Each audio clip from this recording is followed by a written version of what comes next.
The five red lights illuminate, and away we go. That's the traditional staple line of the next guest that we're going to have on the Inside Line F1 podcast and Pitch the Podium.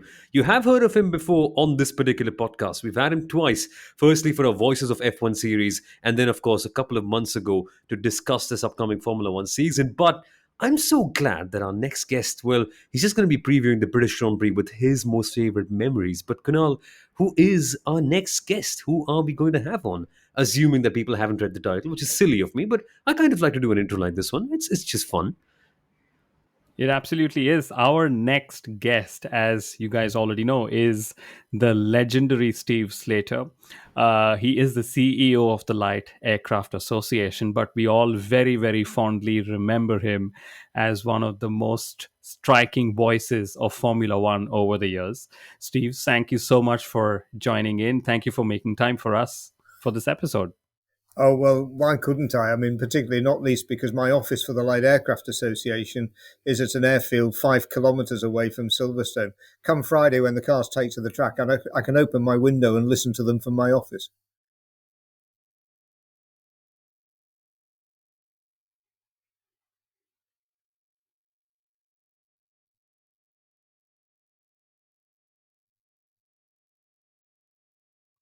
Samuel, I believe we've lost your audio, so you probably need to unmute. There you go. Yes. It's amazing of me. We've been in lockdown for around 2.5 years. I still haven't learned properly to unmute my mic. But hey, that's just me. But the point is, when you're so close to Silverstone, sir, it's very interesting that it's something that we just found out before the recording, that your airfield is the place where they actually take the weather radar readings for the entire weekend. How Yes. crazy is that? Yeah, just at the opposite end of my car park is the Meteosat France radar unit, which has been erected in the car park. 3 very nice French guys always turn up with it. They're sitting there, no doubt, with their red wine and their baguettes now till the end of the weekend.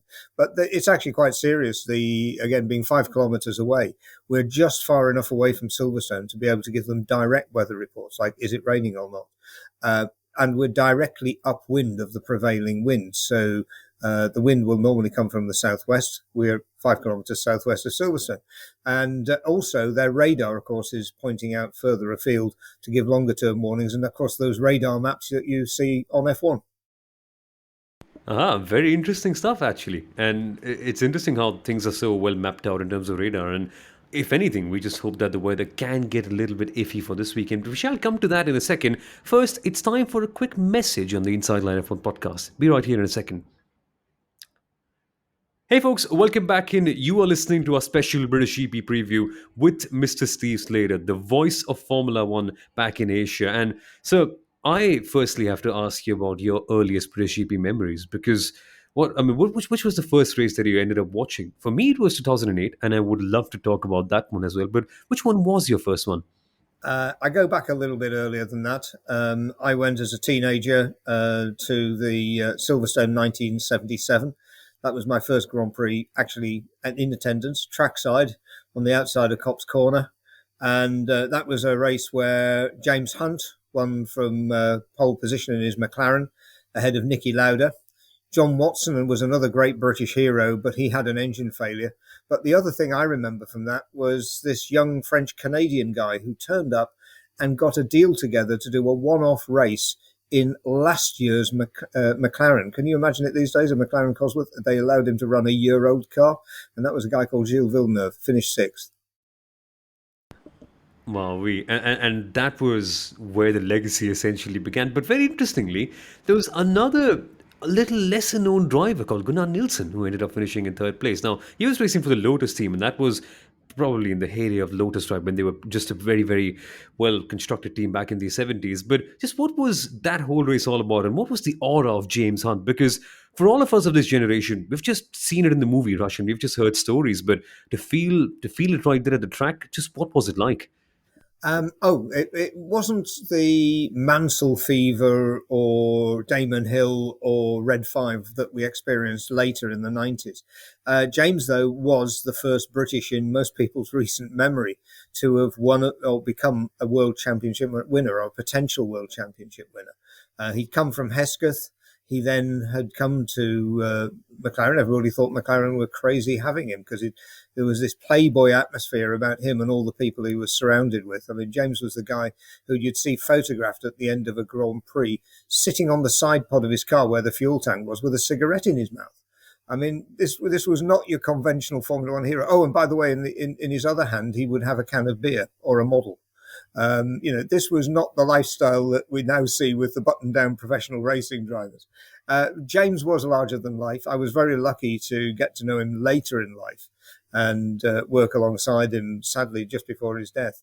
And of course, Gunnar Nielsen was another very sad case because Gunnar was without doubt the man who followed Ronnie Peterson out of Sweden, was potentially a world championship winner, certainly a race winner, racing with JPS Lotus. And sadly, Gunnar was diagnosed with cancer. And in fact, it was later in 1977 that Gunnar sadly died of testicular cancer. And in fact, actually, the following spring, the newly reopened Donington Park circuit hosted a Formula One sprint. They weren't allowed to have a Formula One race because Bernie wouldn't let them. But Bernie did bring the Brabham fan car, for example, which was the fastest car in the sprint. And we had a number of the top Formula One drivers driving F1 cars at Donington to raise money for the Gunnar Nielsen Cancer Charity.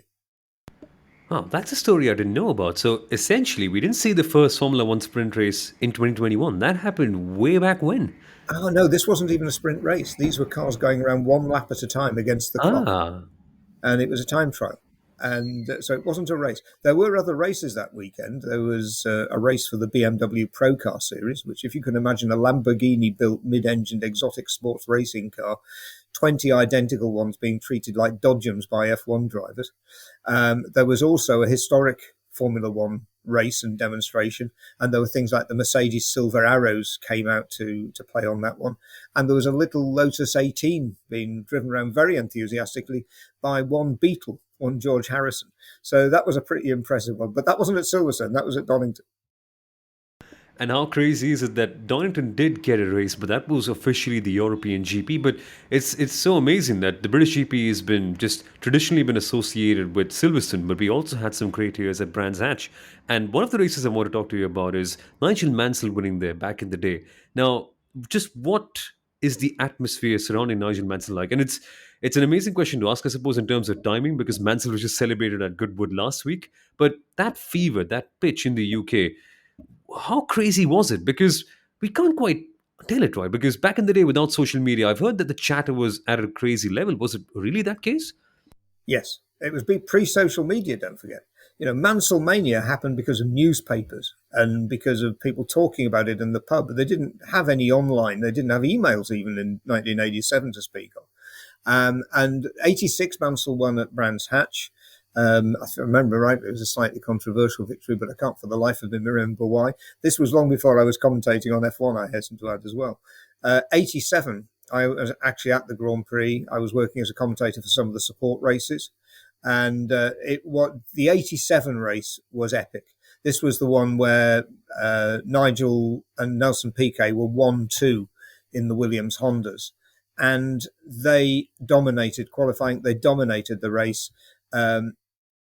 Piquet got a better start, even though Mansell was on pole position. And that quite often happens at Silverstone, because in the old Silverstone, at least on the run to Cops Corner, the guy that was on pole actually had the cleaner side of the track, which was always it had the dirty side of the track, which was always a bit weird. But these two set off. They lapped the entire field. And then Mansell just did a series of fastest laps. He was actually lapping faster than his qualifying lap after lap after lap. Then got alongside Piquet on the run down Hanger Straight to Stowe Corner. And that's the famous one you see of the car striking sparks and literally rubbing wheels together at 200 miles an hour. And then Mansell got away from Piquet. If I remember rightly, Mansell took the victory a little distance ahead, but he had actually over-revved the engine so hard, the engine actually blew up on the slowdown lap. And Honda was so offended by the fact that Williams had let their two drivers race and bang wheels and nearly throw away a 1-2 victory, that they actually pulled out from Williams and went to McLaren the next year. So it was a very eventful race, that. Oh, and by the way, when if I remember rightly, that was where the race where the third place man was Ayrton Senna. He was 1 lap down, and the rest of the field was 2 laps behind the 2 Williams Hondas. So that shows the Wow. domination of those cars. Wow. Coming back onto Nigel, though, the Red 5 year is certainly one of my biggest F1 memories. Again, I was actually working at Silverstone as a commentator, but not commentating for Star Sports at that time. And that was the year of Red 5, the Williams Renault V10. And I was very lucky, actually, that last week the Mansell car was being shaken down by Williams on the runway in front of my office at Western. It's the ultimate noisy neighbour. And it's got to still be said, that is the best sounding F1 car of all time. That offbeat howl of the Renault V10 is just something else. And 1992, Mansell was on pole by nearly 2 seconds. Repeat that, 2 seconds faster than his teammate. And that was Riccardo Patrese. Ayrton Senna was third, 2.8 seconds behind Mansell. So 3 seconds ahead of the other guys on the grid. I mean, that is just unbelievable today. Patrese, again, the usual Silverstone bad start from pole position. Patrese actually led into the first corner. And I think if I remember rightly, it took Mansell all of 6 corners to get back the lead. And then he went on to win another Williams 1-2. And that was the year, of course, he went on to win the title and was sacked by Williams at the end of the year anyway and moved to Champ Car. I mean, this was Nigel. He could be Mr. Disaster on one hand and the most inspirational driver to see on the other. But that was also the race where, again, he was literally carried shoulder high onto the podium. Again, something you wouldn't see today. Exactly. And I want to know your perspective on this. Where were you during those particular years? In 87 specifically, because that is looked at as Nigel Mansell's greatest moment per se, that whole battle with Nelson Piquet, just a swarm of fans on the circuit after the win. Were you at the circuit, sir? Were you somewhere Yes. nearby? I was in the commentary box waiting for the fans to clear the circuit so that we could commentate on the race that closed the day's racing, which was the British Touring Car Championship. So, yes, I was there. I'd been watching it on the monitors. And, of course, the reason why the crowd closed in on Nigel was his car stopped on the slowing down lap because he'd blown the engine up. You know, again, this was the classic Nigel Mansell, hero to zero and back to hero again, all in 1 minute. Somebody once said he was the best driver in the world, so long as you could actually zip him up in a plastic bag once you lifted him out the car, save him for the next one. But Nigel he is what he was. And we also forget that he was, after many years of people coming from public school backgrounds or upper class backgrounds being in motor racing, Nigel was a proper working class hero. He had a Birmingham accent you could cut with a knife. He'd worked as an engineer on a production line in auto electrics before he funded his way through Formula Ford and then Formula 3. One point he broke his neck, had to remortgage his house or mortgage his house to go and buy another race car to go racing. I mean, he was a true working class hero and is today. And it was interesting this weekend at Goodwood, celebrating the 40th anniversary or 30th anniversary rather of his 1992 victory in Red 5. He was mobbed by the fans again. And I just loved what he said. He said, it felt like I've won the British GP, and that's the whole feeling. But it's so special. Formula One essentially comes back home every single year to the British GP. And I've got to talk about this whole fanfare around it every single year. Has it ever mellowed down, sir, throughout the years? Because we've seen the circuit change, we've seen the cars change, we've seen the drivers change, we've even seen the owners of the sport change. But has that fever ever mellowed down by a little bit? Well, it was really weird last year, of course, because there was no public access to the British Grand Prix due to COVID, and it raced behind closed doors. But I've got to say the atmosphere was still the same. There was still this feeling that this is motor racing coming home. At the end of the day, we've got Mercedes, Red Bull, Aston Martin and Williams all within 50 kilometres of the track. You know, it's their home track in very much those terms. And a lot of the other teams whisper it, you know, Ferrari and various others. So lots of major components made in and around Silverstone. So there is very much an atmosphere. This is a home race for Formula One. You've got to remember, you know, Ross Brawn lives 30 kilometres down the road. You've got Hamilton, Russell, Norris, and even Alex Albon, who is officially a Thai racing driver, but was born in London. So, it depends which passport he shows at the immigration, I guess, which flag he races under. But so all of these teams have a very much a home base here. And, in the past, we've had guys, as like David Coulthard, Martin Brundle. And don't forget that Martin Brundle, when Nigel Mansell finished in the Williams 1-2 in 1992, who was in third in the Benetton, Martin Brundle beating Michael Schumacher. So, there's always that great feeling of the Brits can do good here. And we've seen that happen so many times, especially in the case of Lewis Hamilton. He's just won so much. He's won so many races over here. And one race that comes to mind is 2008, which I actually mentioned at the start. But Kunal, I suppose you have a really fun stat on Lewis Hamilton that we all want to discuss this particular weekend. Well, I mean, it's sorry, go ahead. yeah. The fun stat. It sounds fun right now, but it may not sound fun come Sunday, because this stat is, of course, courtesy our F1 stats guru, and the stat reads that if Lewis Hamilton fails to win the British Grand Prix this year, it will be his longest winless spell in Formula One. That'll be 11 races, starting all the way back from the Abu Dhabi Grand Prix last year to the British Grand Prix this year. So a bit of a bittersweet moment if Lewis actually does not win his home race this weekend. He's going to have like a record he's probably never had in Formula One before. I agree with you, but then again, don't forget there was one break in that string of 7 wins from 8 British Grand Prix when Sebastian Vettel won for Ferrari in 2018. Guess who won in 2019? Lewis Hamilton.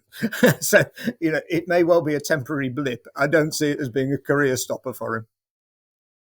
Exactly. But Lewis Hamilton, he's one sensation in the British world of motorsport we have to talk about, because in his very first year, he took pole position at the British GP 2007. Just the storm around Lewis, was it Mansell-esque in a way, or how was it different? Because in his first year, he couldn't quite get the British GP win in his bag. But in the second year, he got it, and in some fashion. That was one race we must discuss. Yeah, well, I've got to say, 2008, his first British Grand Prix victory, the first of the 8. And again, a driver who's now largely forgotten, but I thought of as probably one of the most talented guys not to win the World Championship, which was Heikki Kovalainen. Started from pole position with Mark Webber in second place and Kimi Räikkönen in third. Lewis was down there on fourth on the grid. By the end of the first corner, he got through to second. And I think it took him all of 5 laps to actually take the lead off Heikki Kovalainen. And it was a race where there were some incidents. There were some safety cars. If I remember rightly, there was a nutter in a kilt walking along the track waving some placard about something. All of those things made for a very unstable race. But every time there was a restart, Lewis was flawless. Every time there was a caution, a safety car, the 2 pit stops that were required in that race, Lewis and his team were absolutely flawless. The McLaren team were absolutely flawless all the way through that race, and Lewis was just Mr. Cool. He's like, yeah, well, that's what I was born to do, so here I am. And it was a little bit like that, where Nigel was always the ultimate drama. You'd have him trying to push the car across the finish line and collapsing, or on wobbly legs on the podium in Monaco because he tried so hard to get second place, or he'd bang his head on the podium truck in the Japanese Grand Prix, and then have Murray Walker prodding the bump. I mean, Nigel, there was always that drama. With Lewis, you never got that sort of drama. It was just, well, yeah, I'm supposed to be here. And in that particular race, I remember the weather being torrential. It was just terrible. We saw guys like Kimi Räikkönen, Felipe Massa and the likes really have a tough time. And yet he was able to go out there and do such a special job. But was that your favourite of his 8 wins? Or would that be another different one, sir? I think it probably is my favourite because it was such an unpredictable race.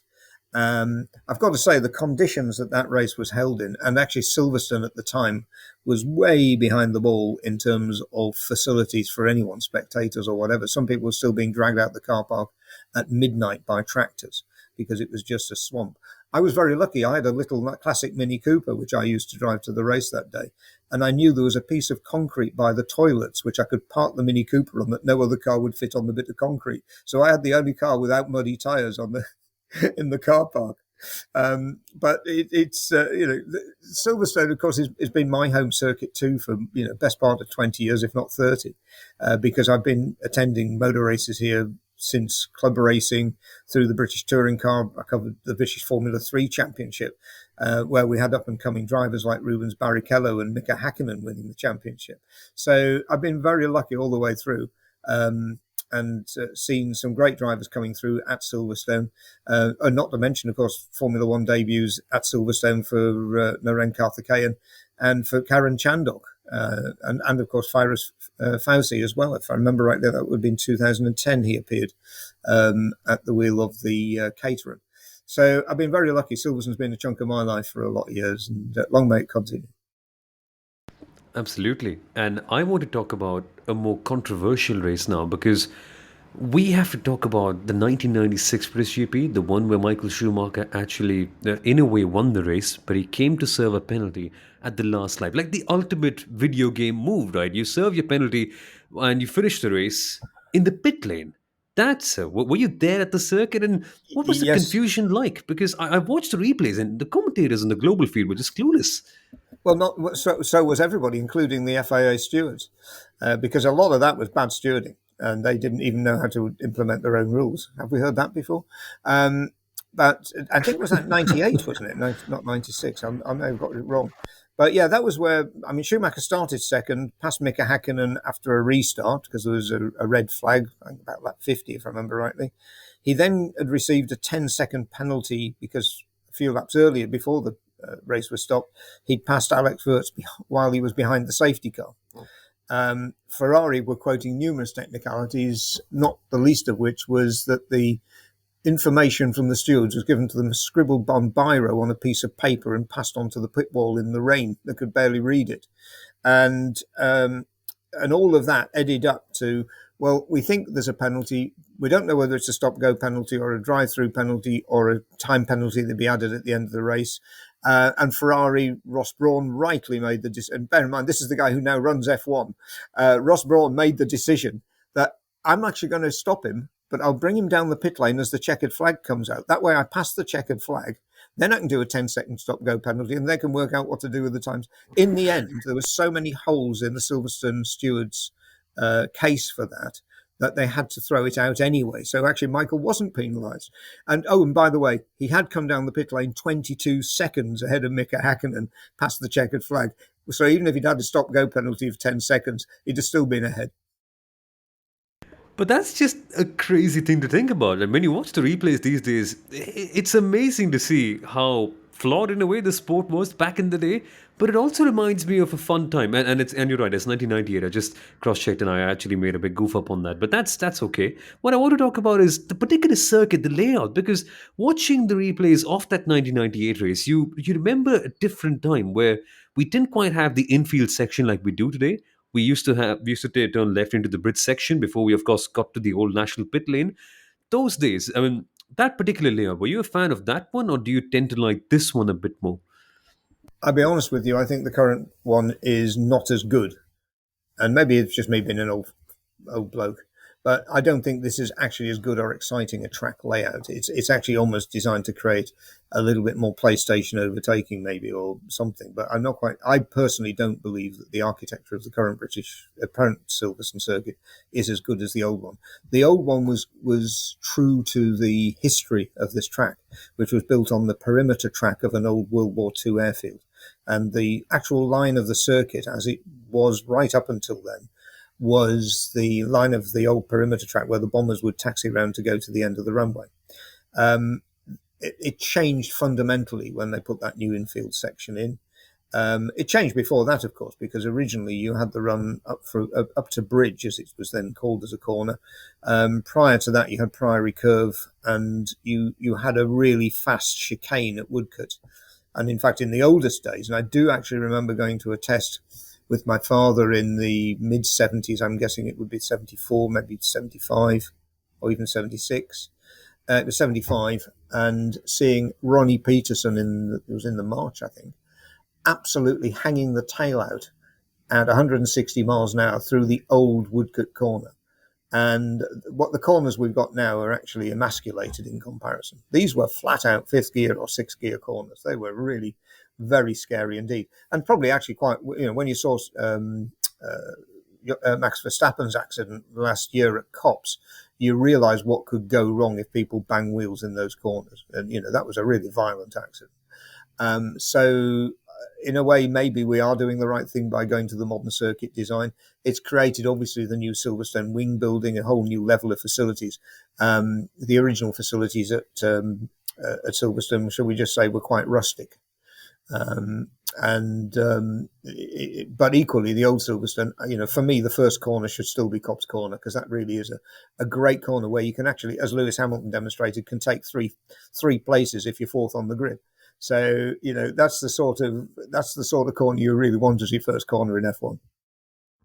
Yep, exactly. And with this whole discussion about corners, I realized that Silverstone is actually one of the very few circuits on the Formula One calendar that we actually tend to call it by the corner names and not numbers. Think of the character that a Copse or a Mackets and Beckett's adds instead of C14 or C13 or something like that. It's not engineer speak, and that, I think, in a way builds up the charm of the British GP, doesn't it? It does. I'm pretty sure that in most of the cars, if you actually looked at the circuit maps that they use for their computer downloads, they still use 1 to 14. But it's easier to fit on the dashboard than Maggots or Beckett's or whatever. But the thing again is all of those corner names, and the one other circuit, the two other circuits I can think of, where as a commentator you would automatically use the name rather than turn 13 or turn 11. Would be Spa and would be Monza. And along with Silverstone, those two circuits are the circuits which have the unbroken history, and I've got to sort of say Monaco as well, of course. You couldn't call La Rascasse turn 15, could you? I mean, it just wouldn't happen.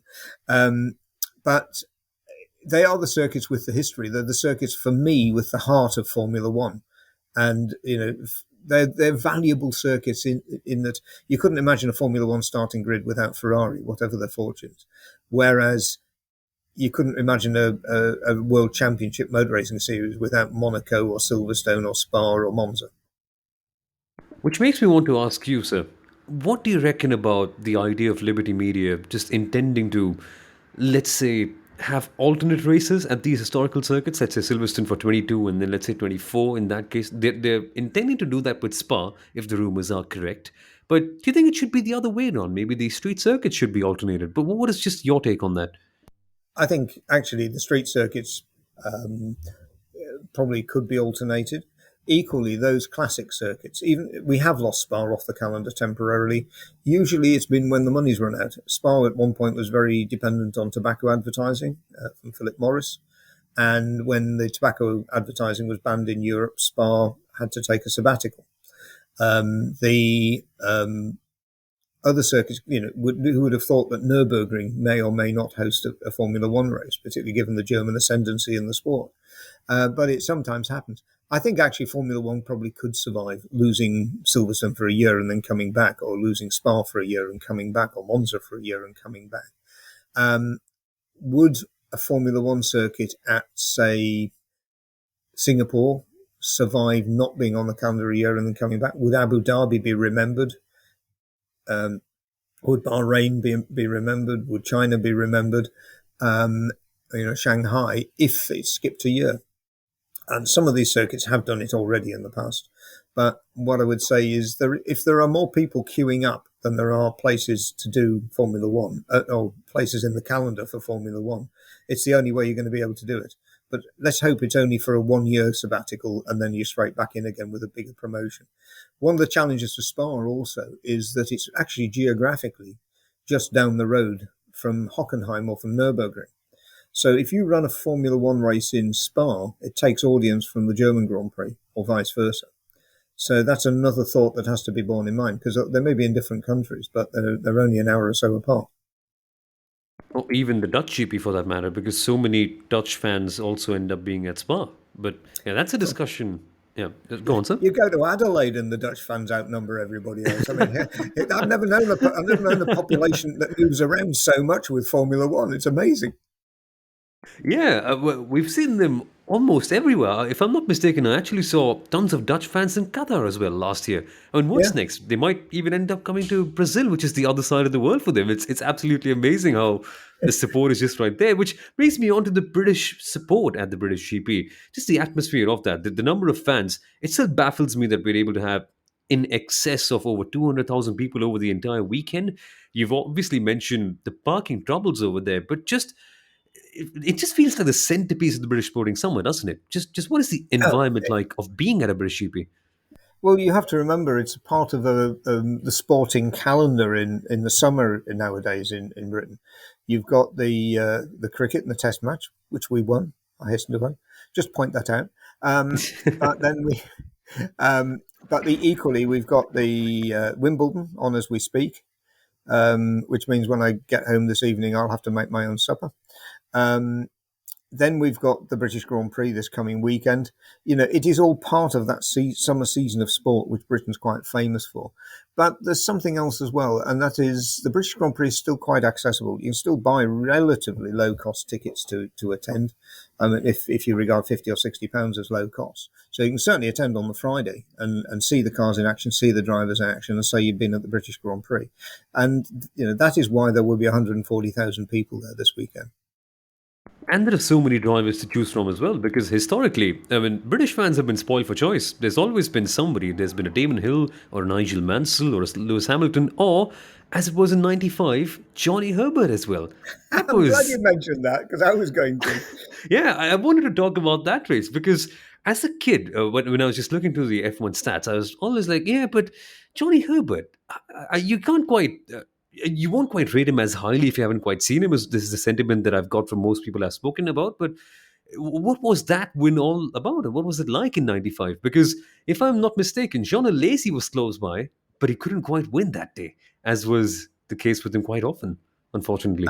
Yes, you have to remember that just a handful of years before, I think it was 1998, Johnny had what everybody thought was a career-ending accident at Brands Hatch in a Formula 3000 car, where, frankly, he almost removed his feet, and he had to have his feet completely bionically rebuilt. And you know, nobody expected Johnny to race a racing car again, let alone the Formula One car. He'd been right on the edge of a test with Benetton at the time of his Formula 3000 accident. He was without doubt one of the quickest British drivers of the time. And it took him all that way to get back into Formula One. And you have to remember that race again was another one, great controversy down at Woodcote Corner, where Damon Hill tried to go down the inside of Michael Schumacher. Michael Schumacher drove into him, put the pair of them off the track. Schumacher, knowing he was ahead on the World Championship points, basically sticking a finger in the air at the stewards. And, you know, the Brits didn't really want to see Damon Hill taken out while he was bidding for the lead. But then again, through came Johnny Herbert to win it. And, you know, Johnny was, again, a working class hero. Essex and East End of London. His mum and dad would finance getting to Formula One races to watch their son race by actually selling merchandise on a stall just outside the first corner, as it was at Silverstone in those days. And Stan, and I can't think of what Mum Herbert was called, but they would be there with the fans, literally in the grandstand cheering their son on. I mean, that was how homely it was. And that was actually the race where I worked into the evening on some highlights programs, again, working around touring cars because I wasn't working in F1 at that time. Walking back through the paddock at the end of the night, and forget all these Formula One entertainment stages that you see set up at every Grand Prix now with headline acts and all the rest of it.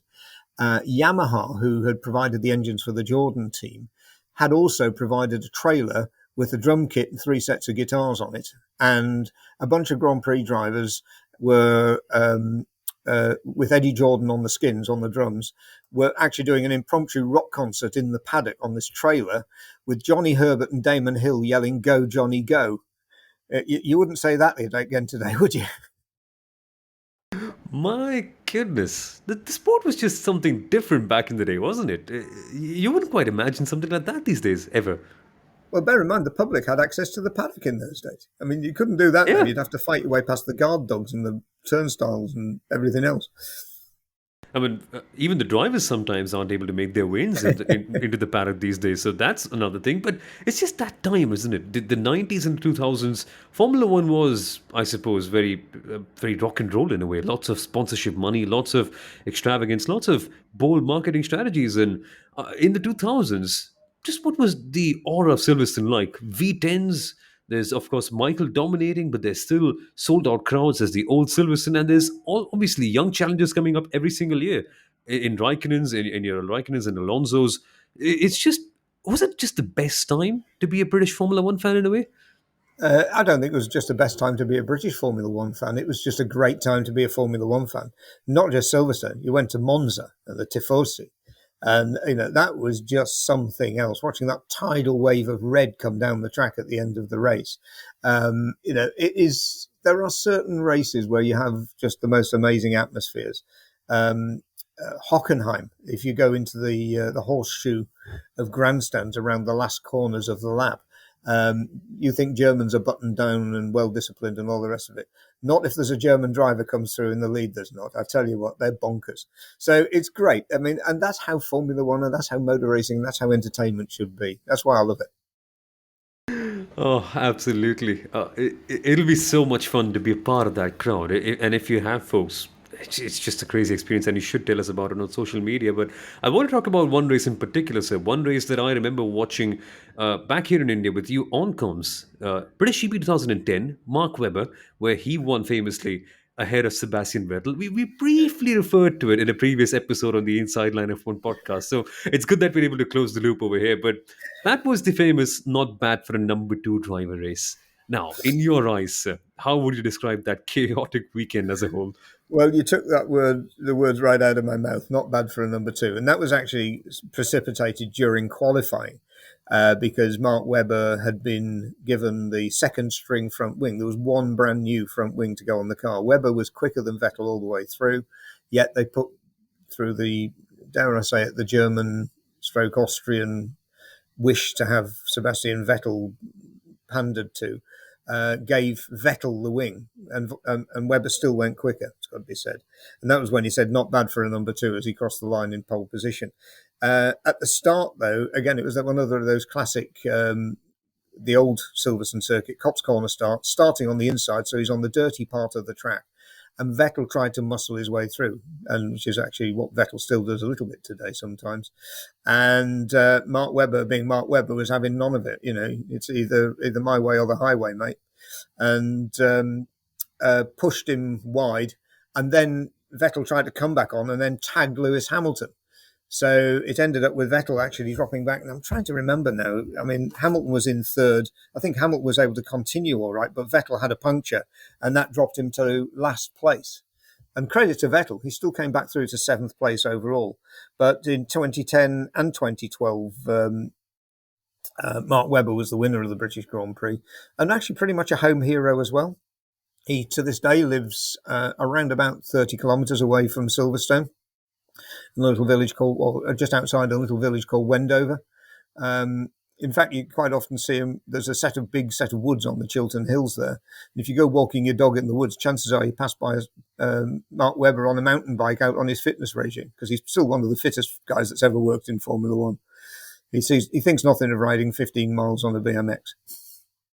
And bear in mind, that's after he had a major cycling accident back in the day where he had a rod inserted in his leg, and he still went on to race in Formula One. And he's just ridiculous for what he did back in the day. But in those times, sir, just in your perspective, was it frustrating to see that team dynamic in both Red Bull and Ferrari? Of course, it's been evolved and we get to see this everywhere now. Every team has a number one or a number two driver. But from the perspective of someone who has to share the story of the sport, it must feel a bit chastising in a way, no? To see drivers being held back in a way by the team. Not really. At the end of the day, it didn't hold Mark Webber back any. It made him tougher. And I don't think Mark actually had he thought in 2010 that he was going to be treated like that, he'd have stayed on with the team. He had other offers on the table. But equally, Mark had actually had some fairly blind alleys initially in his Formula One career, mainly because he actually was coming to Formula One with no money. Most Formula One drivers can get a consortium of investors behind them and people like that who will fund them and maybe take a return on the investment later. But Mark really had very little of that. He had sponsorship from Yellow Pages, the telephone directory people from Australia. That's what got him to England and into Formula Ford. Anne, the lady who became his wife, was his PR lady and actually worked really hard to find sponsors to keep Mark going. And they were literally living in the back of a van for a little while. You know, they didn't stay in hotels when everyone else did. And Mark just got in and did it and got through all of those starter categories. He got introduced to Flavio Briatore. A lot of people remember him from Benetton. A lot of people don't realise he managed a number of drivers, which included Mark Webber. And it was Briatore and he who got him on the map. He went to Williams. He went first of all to Minardi. You know, you're never going to win a Grand Prix driving a Minardi. I always felt a bit sorry for Alex Young because he was number 2 to 2 teammates in Minardi. One was Fernando Alonso and the other one was Mark Webber. But then he went to Williams, and unfortunately it did coincide with Williams having a dip in form. And then Mark got into the Red Bull racing team, and as they say, the rest is history. Absolutely. And it's crazy to see how his career evolved from that point. But speaking of Mark Webber, speaking of tough, gritty drivers, I actually want to come to someone really different in this case. I want to talk about Damon Hill because in all this chatter about great British drivers and British GPs, we've missed out on a really emotional one in 1994, which was, of course, just immediately after Ayrton unfortunately passed away. Hill winning the British Grand Prix. He did something really special in this case. And that race, so did Hill evoke the same emotions as Mansell? Because we know that he's a bit of a cult favorite, but the way his career panned out was just a bit tumultuous in a way. Immediately after winning a world championship, he was dropped off. Of course, at that point, he was just on the rise. But what was the Damon Hill era like? The briefest era, of course, it was, but still. Well, I've got to say I've been a massive fan of Damon. I've known Damon since 87, 88, when he was racing with Cellnet Formula 3 team.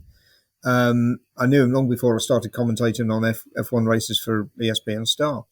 And Damon, in fact, we met not long ago, back end of last year at a technology event, and had a very good catch up and chin wag. And he's still the same Damon as I knew him 25 years ago. And that's the nice thing about Damon. He really is dead straight, dead honest. If he thinks you're a pillock, he'll tell you you're a pillock. But equally, he's also moved on in the world of motor racing to be chair of the British Racing Drivers Club, which owns Silverstone. So he's been and done an awful lot in his career since. He's actually involved with a number of ecology projects at the moment as well, which one day I'm sure we'll hear a lot more about. But Damon is, as you say, a very determined racing driver. He used to, when he first started racing, of course, he didn't want just to be the son of Graham Hill, the 3 times world champion. He went on motorcycle racing, and he actually won his first few races at Brands Hatch in the wet on 350cc 2-stroke Yamahas, which that's like walking not only walking a tightrope, walk a tightrope covered in electrified barbed wire. And Damon could do that. He came into motor racing. The one thing actually Damon used to hate doing was driving on the road. He saw no real point in driving on the road. If driving a racing car was what he was there to drive. But yeah, coming back to Damon's win in, was it 94? He was on pole position. That was where Michael Schumacher actually got given a stop-go penalty because he'd overtaken Damon on the warm-up lap. Never really to work out what was going on between the ears on that one. Then David Coulthard stalled on the grid, and they had to then do another restart. David started last, and I think he came through to 5th in the second Williams. But you also have to remember, against the background of Ayrton's death, the team was completely devastated. You've just had the multiple Formula One World Championship killed in one of your cars. Imagine the morale in the team. Damon was one of the guys who was just a racing driver. He was a genuine team leader. And maybe we're seeing a little bit of that with Lewis Hamilton while Mercedes are on the rocks in terms of their car's performance at the moment. It's maybe where Charles Leclerc will need to go, because morale in the Ferrari team at the moment with their reliability issues is going to be pretty low. And it shows when you've got a driver of the caliber of Damon, they can grab the team and make the team work behind them. Michael Schumacher did the same when he arrived at Ferrari. They hadn't won a Grand Prix for about 11 years. So, the great drivers can also not just drive a racing car fast, they can motivate the team around them. And that's what Damon did that day. Which makes his departure after winning a world championship, no less, even more surprising because he won that title and he went straight away to Arrows, wasn't it? If I'm not mistaken, in '97. Yes. That is just one of And the then most Jordan. absurd. Yeah. Yeah, Arrows and Jordan. That's it, to someone from the outside world. That's so hard to explain. Just what happened? Where did his career trajectory go down in a way? Because he was so talented, such a He asked Frank Williams for a pay rise. and, Full stop. that's all. Full Wow, stop. Damon thought he was worth more.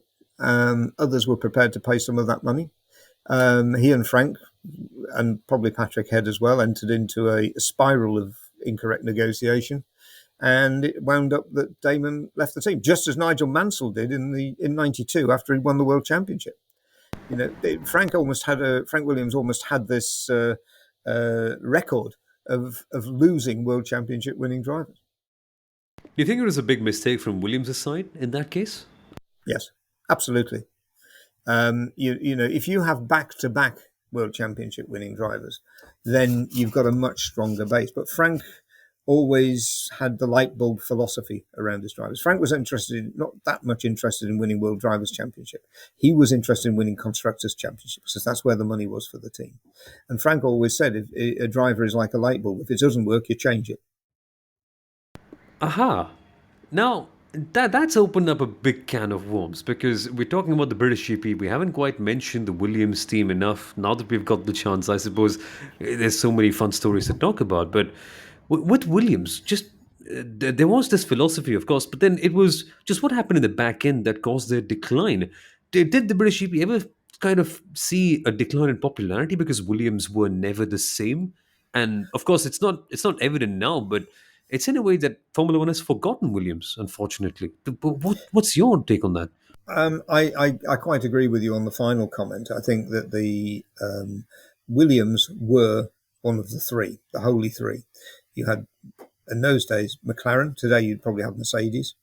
You had Williams and you had Ferrari. And they were the teams that won everything for almost a decade. And anybody else was trying to get in around the sides, like Renault or I'm trying to think of some of the other teams now, Ligier and people like that. But it also is a little bit like Mercedes this year. The rules changed very significantly at the end of the 2010s, and I can't remember the specific year, probably 2017 or something like. It's actually be earlier than that, probably 2014. And this was when the teams had been building full-size wind tunnels, testing full-size actual cars rather than wind tunnel models in the wind tunnels, running their wind tunnels 24/7 if they could afford it. Williams invested incredibly heavy in Williams Technologies in an additional full-size wind tunnel. And the rules were changed. For some reason, they didn't see the rule change coming. And everybody else had gone down to half-size wind tunnels, had modified their wind tunnels to accommodate the wind tunnel models rather than the full-size cars to fit in with the rules. And Williams were caught flat on their feet with that. And that was the year that Ralph Schumacher and was the Winfield cars, the red and white cars, and Alex Zanardi, I think, were racing. And those cars slipped backwards down the order fairly quickly because other people were able to develop faster than Williams did. The good news is that Williams Technologies still has a major role in the auto industry and in other things, including high-speed trains, because that wind tunnel's been used for other things other than F1 cars. So the technologies company is still making a good living. But the fact is that Williams have slipped to being also Rams. The simple fact is that when you start to slip down the order, some of your brightest talent moves away as well. And you've probably now got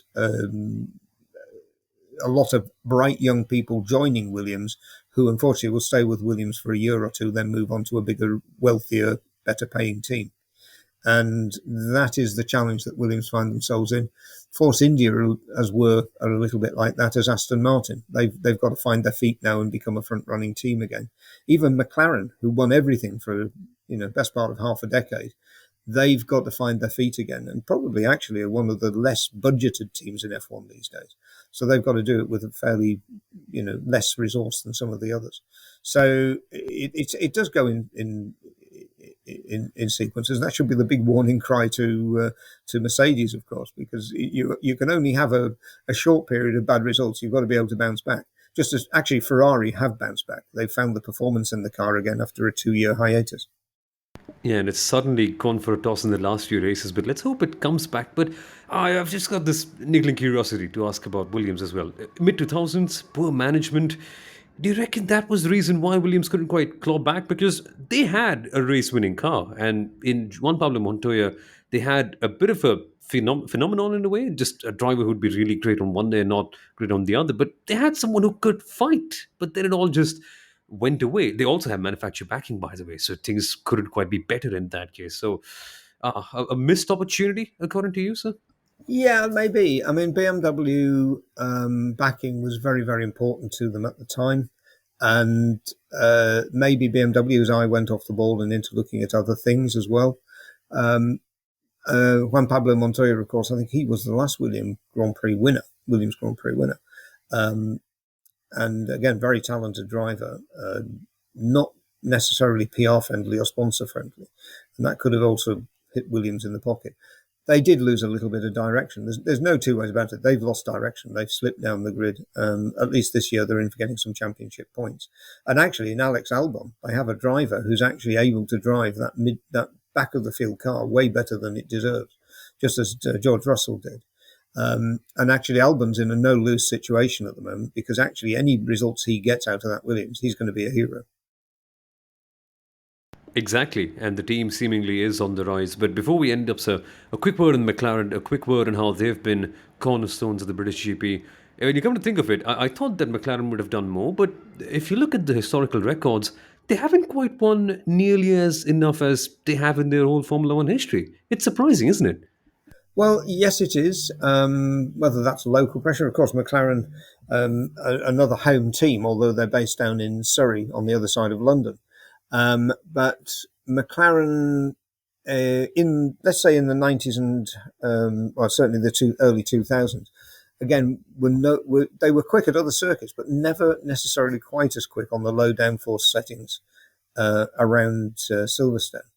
Although Lewis might well disagree with you on that, because I think 5 of his 8 wins were done in McLaren. So he maybe had the answer to that. But certainly McLaren, it was a place where they quite often would crack under pressure. And sometimes that was tyre choice. Sometimes that was just simple bad luck in the weather. But, sometimes you've got to be there to be lucky. And as you say, McLaren, I'd like to see McLaren on the podium this weekend. It would be great to see the team back there. Absolutely, let's hope for that. But sir, thank you so much for taking all the time to come on for this particular episode. I just have the best time listening to your stories, and I hope the viewers and the listeners have also enjoyed this as well. But thank you, sir. Thank you so much for coming on once again.